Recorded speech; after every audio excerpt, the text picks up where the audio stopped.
When you see the hole in the sole right here, and you have heel bulb separation up above, you know that it's all connected. Welcome back to Nate the Hoof Guy. So what we got here, obviously we've got a hole in that white line area in that sole of that cow's foot, and because of that, it's caused that heel bulb to separate up above as that pressure worked out the top. I always check areas with the hook of my knife like this because when it's wide like that, it's almost always got something in there that made it that wide. In this case, there wasn't really anything obvious, so now we can start trimming on it.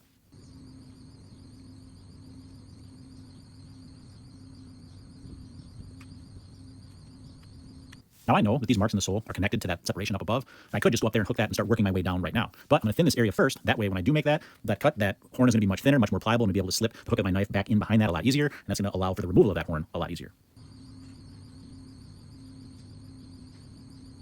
Give this a quick rinse down. You can see all that debris packed in and around that sole. That's from that separation. Each time she steps, that separation allows stuff to get caught up in behind that as she takes that step.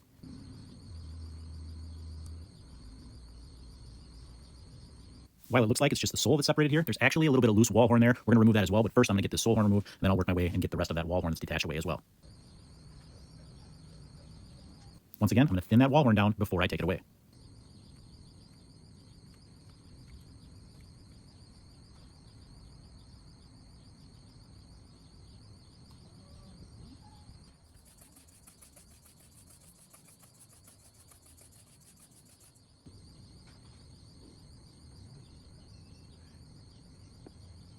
As I rinse this hoof off, is that defect in that claw obvious to you?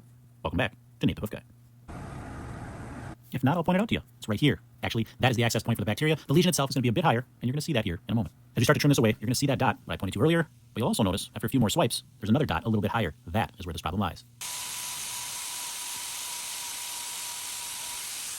Here you can see that second dot that I was speaking of. You also notice that darker dot first. That first one we can see is chronologically older, meaning originally that's where that defect had formed inside the claw, but as it starts to grow out, that black dot's going to move out and down the claw a little bit. That's why when we find, as we go in further, we find that second dot. That is actually where that active lesion is, and I think you can see right now we have confirmed that.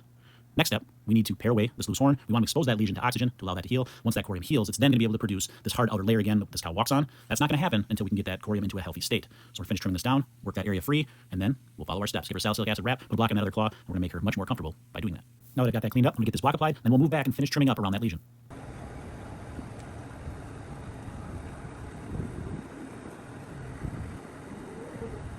As I mentioned earlier, I need to remove all of the detached horn from around this area that I can safely, I should say. And the reason for that is I got to be able to clean that area out, but also I want to provide as much oxygen to that area as I can. That's going to help this lesion heal up and help her to start producing this hard outer layer that's actually going to cover that foot up and protect that corium as she walks. It won't do that if I can't get this area cleaned out, so that's my step here. Remove all of this loose horn that I can, carefully working my way around the edges, and then we're going to spray it down with chlorhexidine and give her a salicylic acid wrap.